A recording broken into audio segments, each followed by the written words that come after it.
silis amba qoorxidh yaala Imperial Museum-ka waddanka Ingiriiska oo ay lahayd gabadh reer daraawiisheed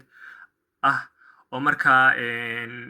berbera uu yiri sida sarkaalku u sheegay uu kaga gatay siliskan dabcan qaabka ay berbera gabadha reer daraawiisheed ku tagtay ma garanayo laakiin markii Ingiriisku ay soo furteen magaalada Taleex waxaa jiray dad maxaabiis fara badan ay qaateen ma dadkii miye kamid ahayd ma garanayo kolba rag iyo dumar iyo maxaabiis loo qaaday way jiraan iyo dhalaan laakiin qaabka ay berbera ku tagtay weli ma kala hubo waxaa iyaguna jiray amba sheekaan ku maqlay dad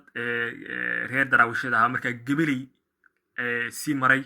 oo markaa Djibouti xagga u socday inkastana qoraal ku arag laakiin sheekaan ku maqlay si kastaba ha ahaatee siliskan markaa waxaa laga qaatay gabadha reer darwiish oo markaa sida uu sarkaalku noo sheegay uu ka iibsaday laakiinse ilaahay xaqiiqada og dabcan haddaan intuso markaa hablihii Soomaaliyeed sidii ay u xidhan jireen agabkan oo kale kan waa sawir muujinaya hablihii hore ee Soomaalida sida ay u xidhan jireen agabka qoor xidhka amba qoorta lagu xidho marka waxa weeye hablihii Soomaaliyeed waxaan filayaa sawirkan uu gabadh Ciise uu yahay laakiin uu noqon kara beelaha Soomaalida laga yaabaa haddaan intaan ka gudbo waxaa jira iyagana agab kale oo markaa horjoogayaasha Ingiriiska amba dadkii horgalada ahaa nin la dhihi jiray Xaaji Shira Faarax oo markaa Ingiriiska u shaqayn jiray oo markaa dadkii daraawiishta Ingiriiska u soo wadi jiray ahaa ayaa wuxuu uu siliskan ugu tabarucay saraakiisha Ingiriiska mid kamid ah Eric Swain la dhihi jiray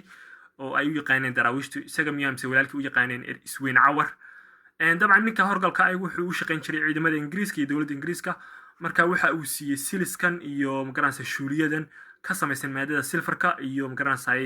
baalkan lu'lu'a la dhaho mise ambarka badda laga helo ka samaysan oo marka ay uu hadiyad u siiyay saraakiisha Ingiriiska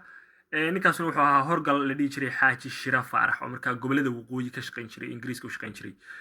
oo marka agabkan iyo kan kaleba Ingiriiska ugu tabarucay dabcan dhammaan agabkan oo dhami iyo kuwii daraawiishta laga soo bilqaystayba waxa ay yaalaan Imperial Museum-ka waddanka Ingiriiska maxay adiga kula tahay commentiga ku reeb insha Allah wixii raayigaaga